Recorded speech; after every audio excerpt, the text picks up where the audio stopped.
kasi birthday ng kapatid ko. November 4. Ayun, andito kami. Kaya itingnan nyo na yung mga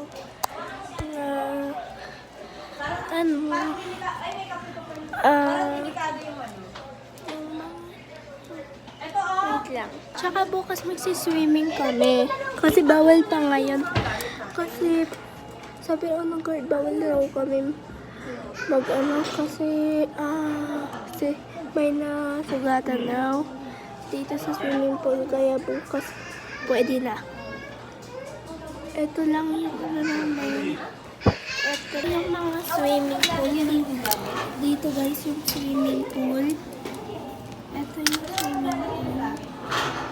Ito po.